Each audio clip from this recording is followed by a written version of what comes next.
Hello welcome to my YouTube channel. എല്ലാവർക്കും എൻ്റെ പുതിയ വീഡിയോയിലേക്ക് സ്വാഗതം. അപ്പോൾ 1 വീക്കും കൂടെ കഴിഞ്ഞ് കഴിഞ്ഞാൽ നമുക്ക് സ്കൂളൊക്കെ തുറക്കാൻ പോവുകയാണല്ലേ. അപ്പോൾ അതിൻ്റെ പ്രിപ്പറേഷനും കാര്യങ്ങളൊക്കെ ആയിട്ടുള്ള ഒരു വീഡിയോ ആണ് ഇന്നത്തെ വീഡിയോ എന്ന് പറയുന്നത്. അപ്പോൾ നമുക്ക് സ്കൂൾ തുറക്കുന്നതിന് മുന്നേ ആയിട്ട് നമുക്ക് ബുക്കും ബാഗും എല്ലാം വാങ്ങിക്കണം. അതൊക്കെ ഇപ്പോൾ വാങ്ങിക്കൽ കഴിഞ്ഞു. അത് കഴിഞ്ഞതിന് ശേഷം നമുക്ക് പിന്നെ ബുക്ക് കവർ ചെയ്യാനുണ്ട്, അതേപോലെ തന്നെ നെയിം സ്ലിപ്പ് ഒട്ടിക്കാനുണ്ട്, ഡയറി ഫിൽ ചെയ്യാനുണ്ട്, അങ്ങനെ കുറേ കാര്യങ്ങളുണ്ടല്ലേ. അപ്പോൾ ഞാൻ എന്തായാലും ഇന്ന് കുറച്ച് ബുക്കുകളൊക്കെ ഒന്ന് കവർ ചെയ്ത് വെക്കാമെന്ന് വിചാരിച്ചു കേട്ടോ. കാരണം എല്ലാ ബുക്കും കൂടെ എനിക്ക് ഒരുമിച്ച് ചെയ്യാനായിട്ട് പറ്റില്ല. അപ്പോൾ ഞാൻ കുറച്ച് ബുക്കിൽ നിന്ന് കവർ ചെയ്തിട്ടൊക്കെ വെക്കാമെന്ന് വിചാരിച്ചു. അങ്ങനെ ഞാൻ കുറച്ച് 1-2 ബുക്കുകളൊക്കെ ഒന്ന് പൊതിഞ്ഞ് കഴിഞ്ഞപ്പോഴേക്കും മോള് വന്നിട്ട് ഒരേ വാശി കേട്ടോ. അവൾക്ക് ബുക്കുകളൊക്കെ ഒന്ന് പൊതിയണം എന്ന് പറഞ്ഞിട്ട്. അപ്പോൾ ഞാൻ പറഞ്ഞു അവൾക്ക് പറ്റില്ല. കാരണം ഇപ്പോഴത്തെ വരുന്നതെന്ന് പറഞ്ഞാൽ ട്രാൻസ്പെറൻ്റ് ആയിട്ടുള്ള ഒരു പേപ്പറൊക്കെ അല്ലേ വരുന്നത്. അതുകൊണ്ട് എനിക്ക് തന്നെ ശരിക്കും പറഞ്ഞാൽ കറക്റ്റായിട്ട് വരില്ല കേട്ടോ. കാരണം ഇപ്പോഴും എനിക്ക് ആ ബ്രൗൺ പേപ്പറൊക്കെ വെച്ചിട്ടുള്ളതാണ് കുറച്ചും കൂടെ നല്ല നീറ്റായിട്ട് വരിക. ഈ ഷീറ്റ് കൊണ്ട് എനിക്ക് അത്രയും ശരിയാവില്ല കേട്ടോ. അപ്പോൾ കുറേ വാശി പിടിച്ചപ്പോൾ എന്നാൽ ശരി കുറച്ച് ചെയ്ത് നോക്കിക്കോട്ടെ എന്ന് വിചാരിച്ചിട്ട് ഞാൻ കൊടുത്തു. അപ്പോൾ ചെയ്തു തുടങ്ങിയപ്പോൾ കുഴപ്പമില്ല കേട്ടോ. കാരണം ഇത് നല്ല ബുദ്ധിമുട്ടുള്ളൊരു ഷീറ്റാണ്. എന്നാലും ഇത് വെച്ചിട്ട് തന്നെ അവൾ അത്യാവശ്യം കുഴപ്പമില്ലാത്ത രീതിയിൽ ചെയ്യുന്നുണ്ട്. അപ്പോൾ എന്നാൽ ശരി ചെയ്തോട്ടെ എന്ന് വിചാരിച്ചു. അങ്ങനെ കുറേ ബുക്കുകളൊക്കെ അവൾ കവർ ചെയ്തുകൊണ്ടിരിക്കുകയാണ് കേട്ടോ. അപ്പോൾ എനിക്കൊരു കാര്യം പറയാനായിട്ടുള്ളത്, അപ്പോൾ ഇത് കാണുന്ന ചെറിയ കുട്ടികളുണ്ടെന്നുണ്ടെങ്കിൽ ഇതേപോലെ തന്നെ പെട്ടെന്ന് പോയിട്ട് ചെയ്യരുത് കേട്ടോ. കാരണം അത് മറ്റേൻ്റെ മാതിരിയല്ല, നമുക്ക് അങ്ങനെ ചീന്തി എടുക്കാനൊന്നും പറ്റുന്ന ഒരു പേപ്പറല്ല അത്. അപ്പോൾ നമുക്ക് സിസറൊക്കെ യൂസ് ചെയ്യേണ്ടി വരും. അപ്പോൾ കുഞ്ഞു കുട്ടികളൊക്കെ ആണെന്നുണ്ടെങ്കിൽ അതൊക്കെ യൂസ് ചെയ്യുമ്പോൾ കൈ മുറിയാനൊക്കെ സാധ്യതയുണ്ട്. ഞാനിപ്പോൾ ചെയ്യിപ്പിക്കുന്നതെന്ന് പറഞ്ഞാൽ ഞാൻ തൊട്ടടുത്ത് തന്നെ ഇരിക്കുന്നുണ്ട് കേട്ടോ. ഒക്കെ നോക്കിയിട്ടൊക്കെ ഇരിക്കുന്നുണ്ട്. അതുകൊണ്ടാണ് പിന്നെ അവളിങ്ങനെ വാശി പിടിച്ചപ്പോൾ ചെയ്തോട്ടേ എന്ന് വെക്കുന്നത്. അതേപോലെ നിങ്ങൾ ഒറ്റയ്ക്കൊന്നും ചെയ്യരുത് കേട്ടോ. എനിക്ക് ബ്രൗൺ പേപ്പറാണ് കേട്ടോ കുറച്ചും കൂടെ ഇഷ്ടം എന്ന് പറയുന്നത്. എന്താണെന്ന് വെച്ച് കഴിഞ്ഞാൽ കാരണം എൻ്റെയൊക്കെ ചെറുപ്പത്തിൽ എന്ന് പറഞ്ഞു കഴിഞ്ഞാൽ ഞങ്ങൾ ഈ പേപ്പറും ഇങ്ങനെയുള്ളതൊന്നും കൊണ്ടൊന്നല്ല, പുതിയ ബ്രൗൺ പേപ്പർ കൊണ്ടൊന്നല്ല ബുക്കൊക്കെ കവർ ചെയ്തിട്ടുണ്ടായിരുന്നു. നമ്മളിപ്പോൾ ഈ പഴയ ഒരു നാന, അതുപോലെ തന്നെ വെള്ളി നക്ഷത്രം ഇപ്പം ഉണ്ടോയെന്ന് അറിയില്ല, അങ്ങനെയൊക്കെയുള്ള കുറേ വീക്ക്ലീസൊക്കെ ഉണ്ടാവില്ല. അപ്പോൾ അതിൻ്റെയൊക്കെ ഒരു പേപ്പർ എടുത്ത് അതിന് കുറച്ചൊരു ഗ്ലേസിങ്ങും കാര്യങ്ങളൊക്കെ ഉണ്ടാവും. അപ്പോൾ അതൊക്കെ എടുത്തിട്ടാണ് നമ്മൾ ബുക്കൊക്കെ കവർ ചെയ്തിട്ടുണ്ടായിരുന്നത്. കുറേ കുട്ടികൾ കവർ ചെയ്യൂല, അങ്ങനെയൊക്കെ ആയിരുന്നു. പിന്നെ പ്രധാനപ്പെട്ട 1-2 കോപ്പിയൊക്കെ മാത്രമാണ് നമ്മൾ ഈ ബ്രൗൺ പേപ്പർ കൊണ്ടൊക്കെ കവർ ചെയ്തിട്ടുണ്ടായിരുന്നത്. അപ്പോൾ എനിക്കത് ഭയങ്കര ഇഷ്ടമായിരുന്നു. അപ്പോൾ അതുകൊണ്ട് തന്നെ ഇപ്പോഴും എനിക്കിഷ്ടം ബ്രൗൺ പേപ്പറാണ്.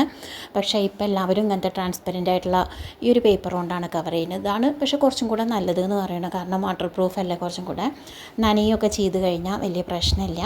അപ്പോൾ അതുകൊണ്ട് ഇത് രണ്ടും ഞാൻ വാങ്ങിച്ചിട്ടുണ്ട്. അങ്ങനെ നമുക്ക് ഏകദേശം ബുക്കുകളൊക്കെ കവർ ചെയ്യൽ കഴിഞ്ഞു. നെയിം സ്ലിപ്പ് ഒട്ടിക്കുകയാണ് കേട്ടോ. അപ്പോൾ അവൾക്ക് ഏറ്റവും ഇഷ്ടപ്പെട്ടിട്ടുള്ള നെയിം സ്ലിപ്പ് ഇഷ്ടപ്പെട്ട സബ്ജക്റ്റിൻ്റെ മുകളിൽ ഒട്ടിക്കാനായിട്ട് ഇങ്ങനെ സെലക്ട് ചെയ്യാണ്. ഫസ്റ്റ് കിട്ടിയത് ഡോറയാണ്. അവൾക്കത് അത്ര ഇഷ്ടമല്ല. അപ്പോൾ അത് ഇഷ്ടമില്ലാത്ത സബ്ജക്റ്റ് ഏതാച്ചാൽ അതിൻ്റെ മുകളിൽ ഒട്ടിക്കുന്നുണ്ട്. ബാക്കി ഇഷ്ടപ്പെട്ടത് അവൾക്ക് ഇഷ്ടപ്പെട്ട സബ്ജക്റ്റിൻ്റെ മുകളിൽ ഒട്ടിക്കുന്നുണ്ട് കേട്ടോ. അപ്പോൾ നമുക്കിൻ്റെ ഡയറി വരുന്നുണ്ട്. അതിൽ നമുക്ക് ഒരു പാസ്പോർട്ട് സൈസ് ഫോട്ടോയും കൂടെ ഒട്ടിക്കണം. അപ്പോൾ നമുക്ക് കയ്യിൽ ഇപ്പോൾ തൽക്കാലം പാസ്പോർട്ട് സൈസ് ഫോട്ടോ ഇല്ല. അപ്പോൾ ഇതെല്ലാം കവർ ചെയ്യലൊക്കെ കഴിഞ്ഞതിന് ശേഷം നമുക്ക് പുറത്ത് പോയിട്ട് പാസ്പോർട്ട് സൈസ് ഫോട്ടോയും കൂടി എടുത്തിട്ട് വരണം. അതും കൂടി ആണെങ്കിൽ ഏതാണ്ട് നമുക്ക് കഴിഞ്ഞു. ഇതാട്ടോ അവളെല്ലാം റെഡി ആയിട്ട് ഒരുങ്ങി നിൽക്കുന്നുണ്ട്. ഇതാണ് അവളുടെ യൂണിഫോം. അതൊക്കെ ഇട്ട് സ്കൂളിലേക്ക് എങ്ങനെയാണോ പോകുന്നത് അതേ തരത്തിൽ തന്നെ റെഡി ആയിട്ടുണ്ട്. അങ്ങനെ നമുക്ക് പോയിട്ട് പാസ്പോർട്ട് സൈസിലുള്ള ഫോട്ടോ നമുക്ക് എടുത്തിട്ട് വരാം. ഈ വർഷം അവരുടെ യൂണിഫോം ചേഞ്ച് ആയിട്ടുണ്ട് കേട്ടോ. ചേഞ്ച് ആയി എന്ന് വെച്ചാൽ അവർ ക്ലാസ് മാറിയപ്പോൾ 5th എത്തിയപ്പോൾ ഇതുവരയ്ക്കും ഒരു സ്കേർട്ടായിരുന്നു. അത് മാറിയിട്ട് ഈ പ്രാവശ്യം ചുരിദാറിലേക്ക് മാറി. അപ്പോൾ നമ്മുടെ കയ്യിലുള്ള ഫോട്ടോ എന്ന് പറഞ്ഞാൽ സ്കേർട്ട് ഇട്ടുള്ള ചെറിയ ഫോട്ടോ ആണ് നമ്മുടെ കയ്യിലുള്ളത്. അപ്പോൾ ഇപ്രാവശ്യം അത് പറ്റില്ല, അത് മാറി ഇതേ ഡ്രസ്സിൽ ചുരിദാറിൻ്റെ ഫോട്ടോ നമുക്ക് വേണം. അതുകൊണ്ടാണ് ഇപ്പോൾ എടുക്കാനായിട്ട് പോകുന്നത്. അങ്ങനെ ഞങ്ങൾ സ്റ്റുഡിയോയിലേക്ക് എത്തി. അങ്ങനെ ഇനിയിപ്പോൾ നമുക്ക് ഒരു പാസ്പോർട്ട് സൈസ് ഫോട്ടോ അവിടെ നിന്ന് എടുക്കാം. അപ്പോൾ അവർ വന്ന പാടിൽ തന്നെ അവർ പറയുന്നുണ്ട്, എന്താ വെച്ചാൽ പോയി ഒന്നും കൂടെ ഒന്ന് മേക്കപ്പൊക്കെ ചെയ്തോളൂ എന്ന് പറയുന്നുണ്ട്. പക്ഷേ നമുക്ക് അതിൻ്റെ ആവശ്യമൊന്നുമില്ല. കാരണം ഓൾറെഡി നമ്മളിപ്പോൾ എല്ലാം ചെയ്തിട്ടല്ലേ വന്നിട്ടുള്ളത്. അപ്പോൾ നേരെ പോയി നമ്മളങ്ങനെ അതാളിരിക്കുന്നുണ്ട്. അങ്ങനെ അവിടെ പോയി ഫോട്ടോ എടുത്തു. അങ്ങനെ ഫോട്ടോ എടുക്കലൊക്കെ കഴിഞ്ഞു. പിന്നെ ഇപ്പോൾ അവർ കുറച്ച് നേരം അവിടെ നിന്ന് എഡിറ്റ് ചെയ്യാനൊക്കെ ആയിട്ടുണ്ട്. അപ്പോൾ ഒരു 10 മിനിറ്റിൻ്റെ ഉള്ളിൽ തന്നെ നമുക്ക് ആ ഫോട്ടോ കിട്ടും.